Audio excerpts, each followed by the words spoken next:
Bon les gars, bonne année. On est actuellement le 1er janvier 2026 du coup, à l'heure où je tourne cette vidéo. Je sais pas trop quand est-ce qu'elle va sortir, j'espère rapidement parce que sinon ça n'aurait pas de sens de filmer cette vidéo. Déjà j'espère que vous allez bien, que vos fêtes de fin d'année se sont bien passées. On est actuellement du coup au Japon, c'est ma dernière journée au Japon. J'en suis un peu triste honnêtement, ma dernière vraie journée parce que notre vol est demain à midi. Et j'avais envie de vous parler en fait, parce que vous avez vu il y a une nouvelle vidéo qui est sortie après de très nombreux mois, après des mois d'inactivité. Bon, pour ceux qui me suivent sur les autres réseaux, ça va, on est encore un petit peu in touch, on est un peu encore en contact. Mais pour ceux qui sont uniquement sur YouTube, c'est vrai que ça fait un moment. Et c'est vrai que cette année, du coup l'année dernière, putain les gars, j'ai l'impression que 2025, c'est comme si c'était hier quoi. Ça fait un moment que j'avais pas posté de vidéo. Pour ceux qui me suivent sur les autres réseaux, vous avez vu, il s'est passé pas mal de choses quand même ces derniers mois. Même si j'ai aussi pas été très actif sur les autres. Et en vrai, je suis déçu de moi. Voilà, c'est ces premiers mots de 2026. Je suis déçu du mois de 2025 et j'ai envie de tout faire pour réparer ça durant cette année de 2026. J'ai fait un échange là en Corée, pour ceux qui ne savent pas, durant tout un semestre, là, tout le semestre d'avant. C'était vraiment cool. J'ai vraiment en fait senti que j'avais besoin de voyager, de partir un peu pas forcément de la France, mais de découvrir de nouvelles choses en fait, de nouvelles cultures, de nouvelles personnes, d'avoir une autre vision en fait, extérieure à celle que j'avais. Et c'est vrai que les voyages, c'est vraiment la meilleure chose pour ça. J'ai quand même voyagé dans ma vie, mais j'ai jamais vraiment voyagé comme ça, surtout aussi loin, dans une culture aussi différente. Ça a été vraiment un énorme choc pour moi. Je pensais pas que ça serait aussi gros. Ça a été un choc certes, mais ça a été surtout une vraie bénédiction, c'est en quelque sorte, puisque tout ça, ça m'a vraiment permis de prendre énormément de recul sur plein de sujets, que ça soit la création de contenu, que ça soit moi, ma vie personnelle, ce que je veux faire plus tard professionnellement. Ah, un pigeon. Je me demande si les pigeons ici sont les mêmes qu'à Paris. Bref. Je me laisse distraire trop facilement, putain. Du coup, je disais, ça m'a permis de prendre beaucoup de recul sur plein de choses et ça m'a vraiment fait énormément de bien. Donc je pense que c'était nécessaire. Est-ce que cette pause, je sais même plus si on peut appeler une pause, puisque c'était pendant plusieurs mois, est-ce qu'elle était vraiment nécessaire? Je ne sais pas. Du moins, cette prise de recul, pardon, l'était. Donc je suis quand même content d'avoir fait ça. Malgré, comme j'ai dit, que je suis déçu du fait de ne pas avoir pu trop poster, de ne pas avoir pu... C'est même pas pouvoir le verbe, c'est de ne pas avoir posté, parce que je pouvais. Mais ça, je voulais en parler aussi. Durant cette dernière année, je me suis donné beaucoup d'excuses en fait. À chaque fois que je voulais poster une vidéo, il arrivait plein de fois.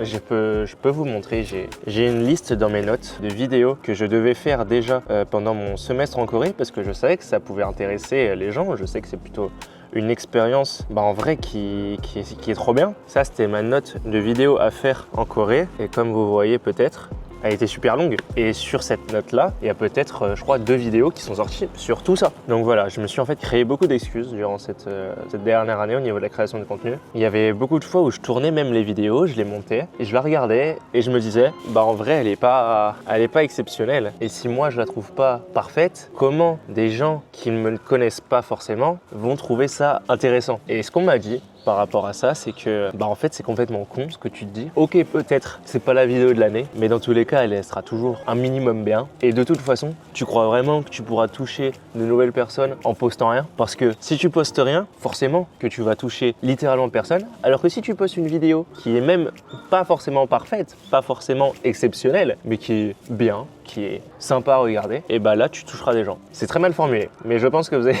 saisi là où je voulais en venir. Si tu postes pas, forcément tu toucheras personne. Si tu postes malgré que ça soit pas la vidéo de l'année, tu as déjà un pourcentage de chance de pouvoir atteindre des gens. Autre chose qui m'a bouffé niveau création de contenu, c'était les statistiques. Ça m'a vraiment tué en fait durant ces derniers mois parce que je voyais que par exemple sur TikTok ou j'avais fait des vidéos qui avaient beaucoup marché à un moment pendant les JO notamment, et c'est normal parce qu'en fait il y avait un vrai contexte, il y avait une vraie hype autour d'un sujet qui intéressait vraiment beaucoup de personnes. Et quand je voyais que je postais une vidéo qu'elle faisait 100, 200, même pas, quelques dizaines, quelques centaines de vues, j'étais en mode c'est quoi ce bordel? Pourquoi ça marche pas? Pourquoi lui, sa vidéo, je la trouve nulle? Pourquoi elle marche? Et tu vois, c'était plein de trucs comme ça qui me disaient en fait ça se trouve t'es juste pas fait pour ça sert à rien, tu perds ton temps. Par exemple, ça m'est encore arrivé en vrai, les gars, hier, quand j'ai vu les stats de la vidéo du vlog où elle a fait, tu vois, sur cette chaîne YouTube, j'ai 1600 abonnés, elle en avait 60.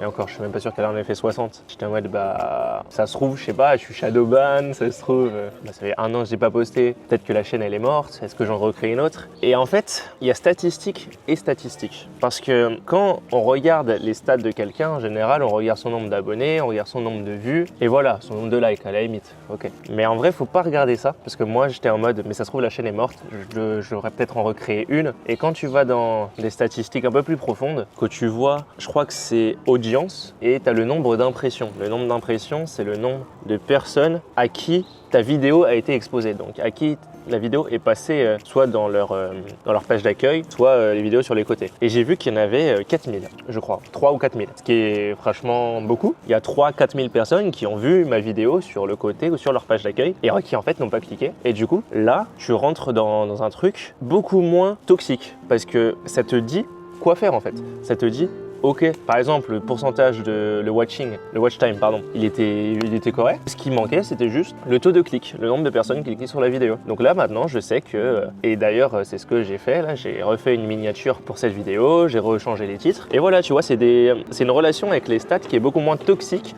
que de seulement regarder le nombre de vues, le nombre d'abonnés, le nombre de likes, qui, en réalité, n'ont pas tant de répercussions que ça sur l'algorithme, par exemple. Et ça, j'ai vraiment mis du temps, honnêtement, à le comprendre. Il m'a vraiment fallu beaucoup me renseigner, beaucoup faire une prise de recul par rapport à tout ça et de me dire que en vrai ça on s'en fout, nombre de vues, nombre d'abonnés on s'en fout. Ce qui compte, c'est ça. Voilà, en fait, une fois que tu as ces infos, tu sais dans quelle direction avancer et voilà. Bon, là je suis en train de parler de YouTube, de création de contenu, mais je pense pas que ça intéresse tout le monde ici. Ce que j'avais envie de vous dire surtout, c'est que 2026, en vrai de vrai, on commence à se faire vieux. Pour les personnes qui ont mon âge, j'ai eu 21 ans octobre dernier du coup, en 2025. J'ai eu la majorité internationale. Et oui, ça c'est beau. Et il y a beaucoup de fois où je me suis dit que ça servait à rien ce que je faisais, niveau par exemple création de contenu ou autre, parce que j'étais entre guillemets trop vieux déjà. Ce qui est totalement faux. Hein. Mais il y a plein de choses où par exemple on voit des mecs qui sont super jeunes réussir entre guillemets direct, et plein de fois où ça m'a remis en question en mode mais ça se trouve je suis juste nul, ça se trouve ça sert à rien ce que je fais, pourquoi je fais ça, pourquoi je perds mon temps. Le fait de se comparer aux autres, ça m'a vraiment, limite je pense, beaucoup plus tué que regarder les stats. Alors que les stats déjà c'était quelque chose pour moi. Je regardais vraiment plus que tous les jours. Je regardais dès que je pouvais, je réfléchissais la page pour voir où ça en était au niveau de la vidéo. La comparaison à autrui, c'est vraiment... Waouh, c'est vraiment criminel. Et je pense que pareil, grâce à cette extériorisation que j'ai pu faire durant ces derniers temps, ça m'a beaucoup aidé, je pense, à ne plus me comparer aux autres, mais à essayer de me comparer à moi-même. Voilà, en fait, il faut arrêter de se comparer aux autres, mais plutôt se comparer à soi-même, au soi d'hier. Et 2026, voilà, c'est ce que je voulais dire, c'est qu'il faut y aller, les gars. Faut charbonner, il faut carburer, parce que, comme j'ai dit, on se fait pas vieux, mais tu vois, ça avance quand même. Me dire que j'ai 21 ans, en vrai de vrai, ça me fait un peu bizarre, parce que jusqu'à 20 ans, ça allait, mais 21 ans, je trouve que c'est majorité internationale peut-être, mais tu vois, ça change quelque chose un peu. Tu vois, il y en a, ils taffent déjà 21 ans, ils ont déjà leur vraie propre vie active. Quand tu vois ça, en vrai, moi, ça me fait un truc quand même. Du coup, je me dis qu'il faut, pas dans le sens, faut pas que je prenne de retard, parce que chacun avance à son rythme, mais dans le sens où, justement, faut le faire, en fait. Pendant trop de temps, je me suis créé des problèmes, je me suis créé des excuses pour pas poster, pour pas créer, pour pas avancer, ne serait-ce que dans ma vie, en fait, pas que dans la création de contenu. Et je pense que cette année, si toi aussi t'as envie de, je sais pas, de poster du contenu, que t'as envie de te lancer dans un sport, par exemple, il y a de plus en plus de monde, que de base je faisais beaucoup de contenu sur le volley, qui me disaient qu'ils avaient envie de commencer mais qu'ils avaient peur. Les gars, allez-y, c'est exceptionnel. En plus la communauté volley est trop sympa. Mais voilà, que si t'as envie de commencer quelque chose, si t'as vraiment cette ambition, faut y aller en fait. C'est tout bête, mais faut qu'on arrête de rêver, je pense. Faut qu'on arrête de rêver et faut que je pense qu'on commence à agir en fait. Qu'on commence à passer à l'action. Écoutez bien ça. Là, j'ai un vrai truc. Le meilleur moment pour agir, c'était hier. Mais le deuxième meilleur moment, c'est aujourd'hui. Gamberger un peu à celle-là. Elle vient pas du tout de moi. Mais je me l'approprie. Et il y a quoi hein. Vraiment, si je dois nous souhaiter quelque chose pour 2026, c'est qu'on donne tout. C'est qu'on ne vive plus avec des regrets. Je sais plus c'est dans quelle musique. où ils disent vaut mieux vivre avec des remords qu'avec des regrets. Putain, je sais plus les gars. Ouah, faut qu'on carbure, faut qu'on donne tout, plus qu'on ait de regrets. Si ça marche pas, bah tant pis, on aura tout essayé, on aura tout fait pour. Moi, je sais que cette année, je vais tout faire pour développer cette chaîne, pour développer les autres réseaux, pour développer plein de choses. Il y avait énormément de projets dans lesquels je voulais me lancer. Bah, je sais que cette année, c'est le moment de le faire. C'est le moment d'y aller. J'avais l'opportunité l'année d'avant, j'avais l'opportunité il y a 2 ans, j'avais l'opportunité même avant. Bah ok, mais c'est pas grave, c'est pas trop tard encore pour se lancer. Ça l'est pas non plus pour vous. Donc vraiment, on va le faire, on y va, on donne tout et cette année, cette fois c'est vraiment pour nous. Cette fois c'est vraiment pour nous. Allez, je vous fais des bisous.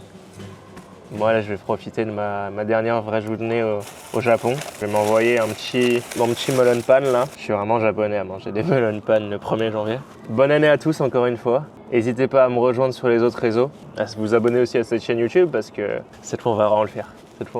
Cette fois c'est le 7e, 10e, 25e comeback peut-être. On peut plus les compter sur les doigts d'une main. 2026 les gars, ça va être pour nous, ça va être pour vous, ça va être pour moi. Faut le faire, c'est notre année. Ça fait des années peut-être qu'on se dit ça, mais cette fois il s'agirait de passer à l'action. J'espère que vous allez le faire, j'espère qu'on va réussir à avancer ensemble. Ce serait vraiment stylé qu'on réussisse, tu vois, il y a des petits updates comme ça, donc n'hésitez pas déjà à me rejoindre sur les autres réseaux. Sur Insta, j'ai créé un nouveau compte Insta où vraiment je partage tout en lien avec la création de contenu. Voilà, je vous dis à très vite parce que vraiment cette fois à très vite. C'était Yoal, c'était Ayo, c'était Anto, c'était Anthony, c'était tout ce que vous voulez. Je vous souhaite une bonne journée, une bonne année. Profitez bien pour ceux qui sont avec leurs proches. Les autres, charbonnez, prenez de l'avance. Allez, bisous.